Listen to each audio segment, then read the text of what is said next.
Welcome, everybody. Thanks for taking some time to listen to our conversation.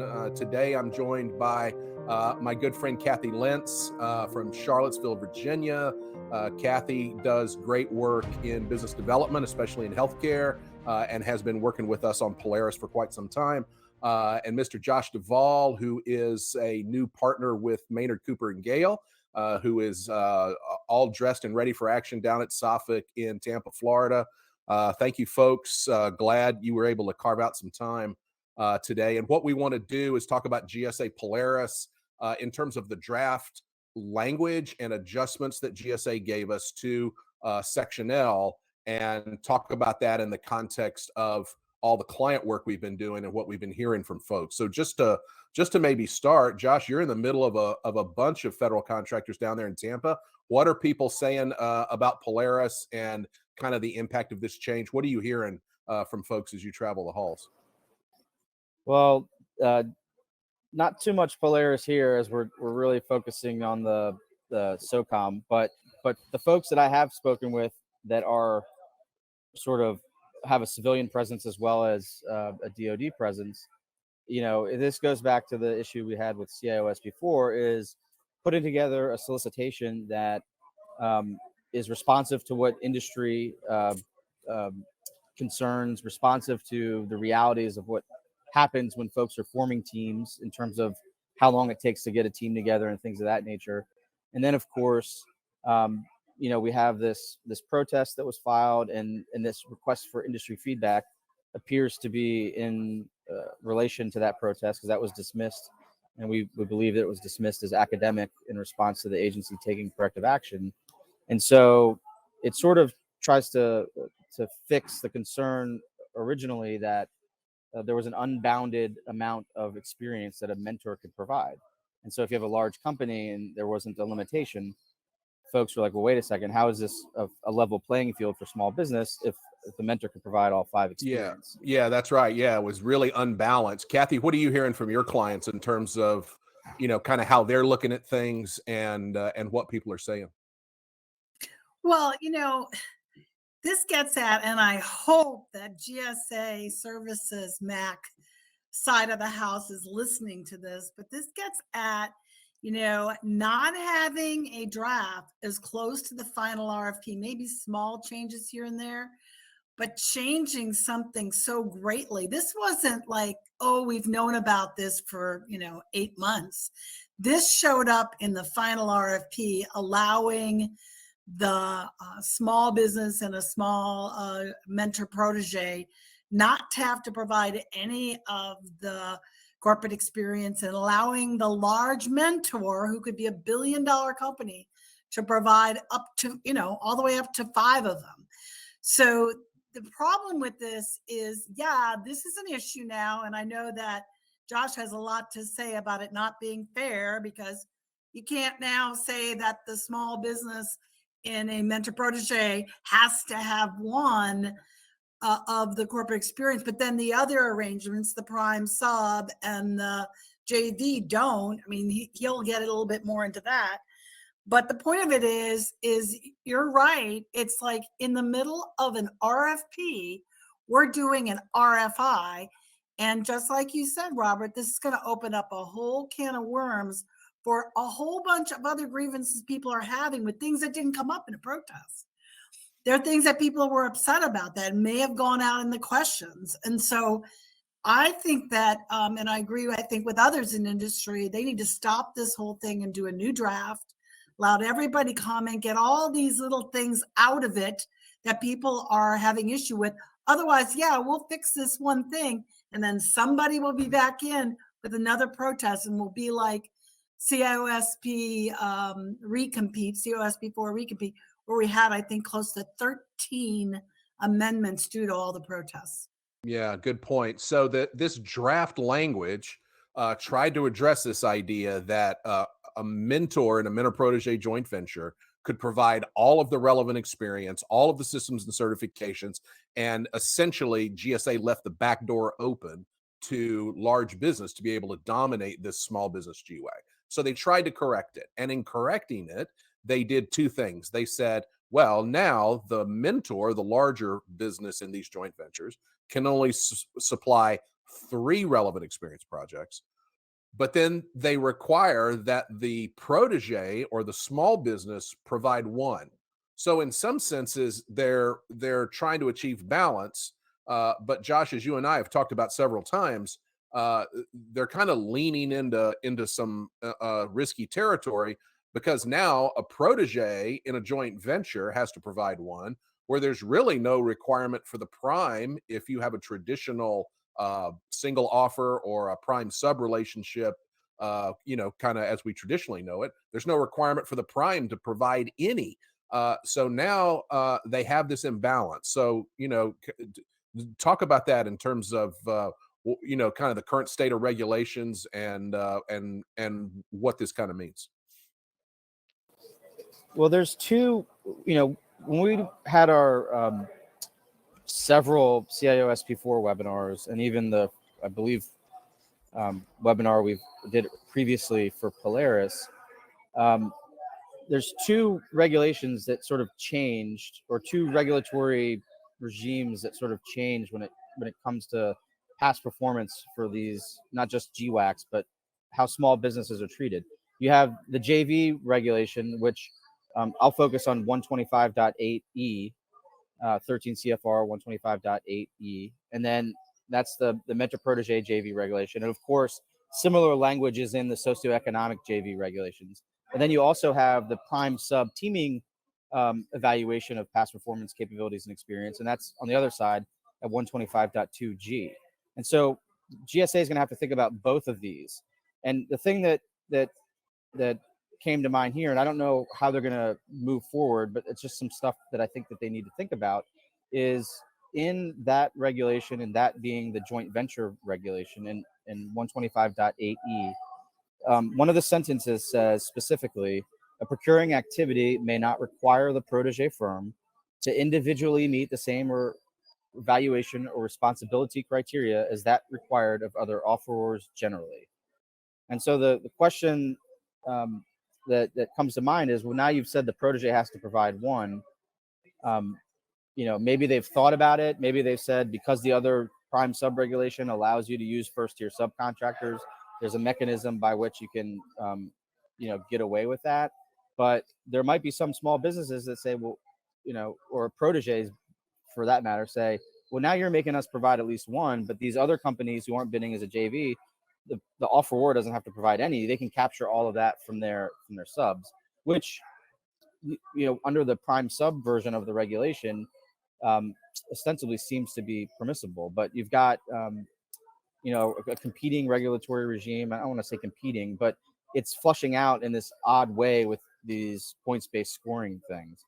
Well, it's certainly a conflict in it, and it puts these things in some kind of out of balance in some way, right? Well, I think this goes back to Kathy's original point, which is when you produce an RFP, it should be fairly buttoned up or as close to it. And you would think that an issue with respect to mentor protege, how many experiences a mentor can provide, they would have already hashed this type of issue out with SBA at the very beginning, because when someone receives a draft or even the first version of the RFP, a lot of times these business decisions, not legal decisions, but just business decisions on, am I going to form a JV? Am I going to go prime sub? How long is it going to take me to accomplish that? And that was the problem that we had with CIO SP4, which were some folks were dead set on going JV, and then they made a change, and then folks were like, well, wait a second. Now I don't want to do a JV. I want to do a prime sub. And how do I reshuffle the deck and do new engagement agreements with all my partners? And it was sort of this back and forth that frustrated industry. And I think Kathy probably has a lot more experience on that from her side. But observationally from my side, I saw that where folks were like, I don't know now if I should do the JV or this, because I want to calculate the number of points I can get. And by the way, unlike Services Mac, which apparently is if you hit the threshold, you get an award. Here, there's a finite number of contracts they're going to be awarding. So everyone's gunning for Polaris, the highest point score or the highest point total that they can get under the scheme that they've set forth in the solicitation. And so these are important decisions that folks are going to be making not just to capture points, but how to set up a team. Yeah, 100%. Well, just on that point, it does kind of beg the question, if a minimum threshold type scoring is good enough for professional services, why is it also not good enough for IT? Why do we have these competing or differing evaluation factors, both trying to use a points-based scoring to evaluate vendors, but one is, we kind of count from the top down, and the other we count from the bottom up. And they're going to create an entirely different pool of vendors, both in terms of quality, but also in terms of just the sheer number of contract awards they're going to have. And so, what's kind of driving that? Because the government spends vastly more dollars in IT than they do in professional services. So it's that in itself is a little bit of a question. Kathy, maybe a question for you. What in your mind, what recommendations are you giving clients, and what specific guidance do we want people to have in terms of their feedback to GSA relative to this draft language, and what we would say we're recommending that folks do in response to this to try and move Polaris along and get it into good shape? We gave a whole list of things that we wanted to have changed at our webinar last fall, and not all of them got changed. And then the final came out, and it is what it is, and we all had to live with it. But there was a Q&A that was part of the whole process of this RFP coming out. So my gut is react to this, push back on this, exactly what Josh said. Obviously, you can't favor one particular teaming arrangement to have to provide a qualification at the prime or lead level and the other not. That's not fair. They have to change that. If you've got a suggestion for what they should do, make it. And whatever you do, make sure you explain how it's fair, because a lot of times companies will respond back, and they'll respond back, well, I did it this way, I'm going to tell them to do it that way. GSE needs to know why it'll help everybody if you'll do it that way. But use this as an opening to comment about other things, again, things that you're going to put in your Q&A, things that you were going to push back in the Q&A. Use this as a way, because since this came out as an RFI, absolutely they're going to read all of these. So again, another forum to speak out about things that you thought were an issue. And here's the thing, what you say is, you say that this RFI covered this issue, but if you don't cover these other issues, I guarantee you're going to have more protests. So use the P word, because apparently the P word really drives them. And they stopped it at this point, but there could have been other protests coming along. So as much as and especially if you're going to be a company that's going to protest something, you might not want to say that, but you might want to say you've heard that there are companies that are going to protest these other issues if you don't change them. So use that as your leverage to get them to look at other things. And, like we said before, I think you need another draft is what I think you need. And get all these issues out. I don't think you should go make this one change and go back in again, because this is so frustrating for industry. You're unseating teams. It's not fair to anybody. And it must be really an issue for GSA and, their frustration as well. Yeah, especially with regard to small business vendors who, by definition have limited resources. By the way they drag this thing out and keep changing it, it just ends up costing everybody not only more frustration, but certainly more time and money. Josh, as people are framing up an argument to give them feedback, certainly you mentioned 13 CFR 125 8E, which interestingly enough, GSA quoted in their draft request for feedback. So it appears that their language is in response or is trying to address 125.8E. But yet, from our view, and certainly from what you've said, they still have a conflict. So what do we recommend that they say back to GSA? Well, I think, to clarify what I said earlier, we know that they're looking at 125.8E, and we know that they've hit on the mentor protege aspect. What we don't know is the extent of their conversations with SBA or folks there that have made a legal determination that what they've done not only complies with all of the language in 125.8e, which, as I mentioned earlier, has this sentence about not requiring the protege to meet the same responsibility or evaluation criteria as that required of other offerors generally, but also how any such change also takes into consideration 13 CFR 125.2G, which is the first tier subcontractor. So if you provide a team of first tier subcontractors and you put those first tier subcontractors in your proposal, if you, the small business prime, don't have the experience necessary for the award, the agency is going to treat that subcontractor experience as if it were your own, is essentially what that reg says. So, so how do you reconcile what they're saying for the mentor protege with also the ability to lean on your subcontractors for experience? And they may have done that, and they may have already taken that in that consideration, and they may have already deemed that to be successful. But when I read the RF request for feedback, and my first thought was, well, wait a second. Now they're saying the protege has to provide one. If my memory serves me correctly from talking to both you and Kathy, there wasn't any requirement for small business offerors to provide any in their own name. And so, but again, you still have that prime sub rule that kind of allows it. So it's a tricky situation. I don't know if they dial back and say mentors capped at 3 and the protege may or not provide any. It's a weird, with the, we haven't seen as many points-based scoring GWACs as we've seen in the last 24 months. You had Oasis, obviously, but, now you've got CIOSP4, you've got, Polaris, you got another points-based right off the bat for services MAC.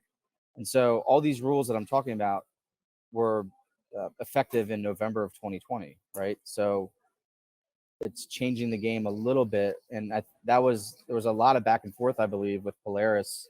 I mean, with CIOSP4 and NITAC with SBA.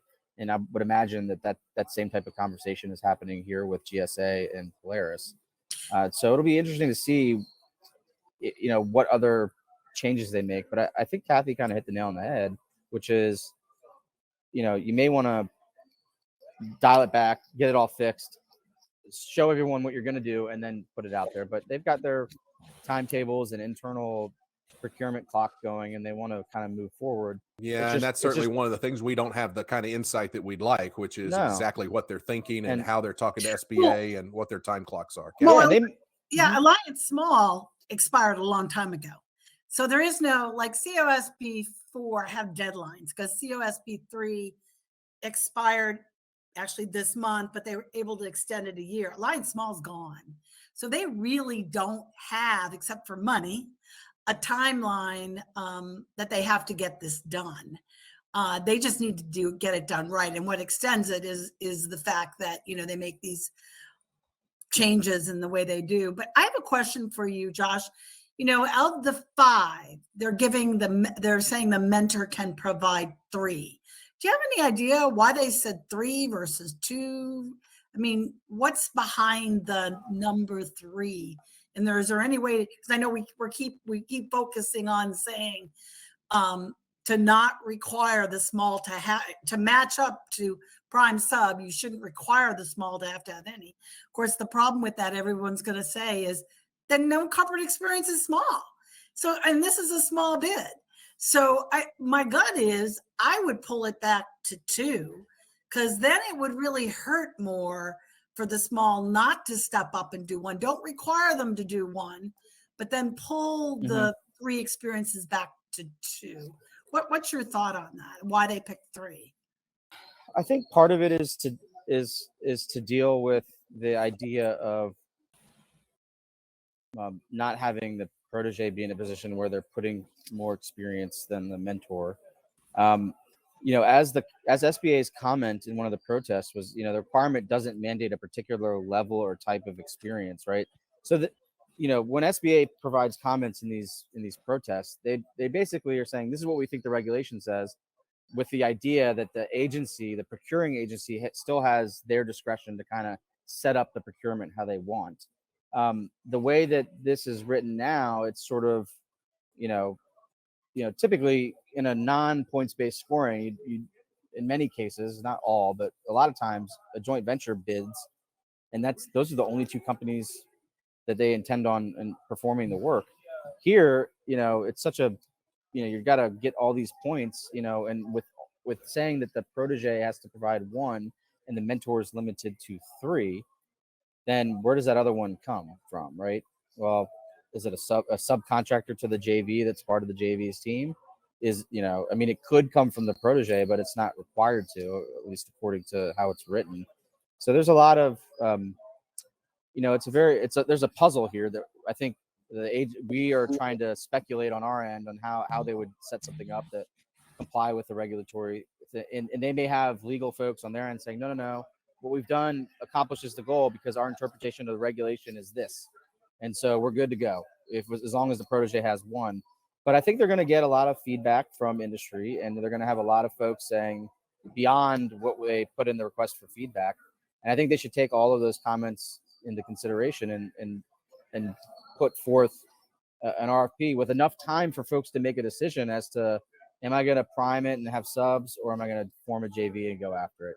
Because at the end of the day, you've got the limited amount, which isn't the case with Services Mac, right? There's just, if you hit the score, I think you get a contract. But here, there may be more awards than they initially anticipated. That's because there's going to be what we think a bunch of folks tied with however many points, right? And that's just going to say, all right, well, they've all had the same score, so they all get in. And so industry is thinking, I've got to have a perfect score or near perfect score to ensure that I make it to the next level, or however you want to phrase it, right? Otherwise, they're spending, BNP dollars to not actually have a real chance at winning something. So interesting. I think that's a good questions. answer. That's good, Josh. Kathy, anything final before we wrap up? I think this has been a good discussion. I think there's lots for industry to still chew on, pushing back to GSA with comments and feedback on the draft Section L language, along with all the other questions we've already submitted. And I think your point is well taken about the need for a full and comprehensive final draft RFP that is as close to final as we can get, so that we can all prepare. I think that's a solid recommendation. Yeah, to me, that's what they should do. Otherwise, they're going to make this change. They're going to get the Q&A back. Somebody's already preparing other protests, I can tell you right now. And so there's another protest that's going to go in, and it's going to change it again, and we're going to have to do another RFI. I think they should pull it back, give a couple of weeks, say we're going to evaluate all these questions and comments that come in. We're going to put out a draft, addressing them, and then delay it another couple months and get it right. That I really think that's what they should do, and not do this, piecemeal thing they're doing now. That's good. Well, thank you both all. And to all our friends who are listening to this recording, you heard it here first. Our number one recommendation, if GSA is listening, is to put this thing on a little bit more of a pause, get this thing right, and give us a complete draft RFP that we can really sink our teeth into. Let's see if they're listening and if we can affect that kind of change. Thank you both for being here this afternoon. Josh, continued success down there at Suffolk. And Kathy, go ahead. Yeah, I'm just wondering if you've mentioned the Services Mac webinar we're giving on Friday. I did not, but thank you for that. Why don't you go ahead and talk about that? Great idea. Well, everyone who's listening to this, you've got to look at GSA Services Mac. It is probably the best-in-class contract vehicle in the entire federal government that's coming out, that's going to be open to everybody. There's going to be no competition. If you make the gate, you're in, and they're going to tell you exactly how many points you have to get in. It's being developed. It's coming out in the fall for small and all the different categories of small and large, full and open.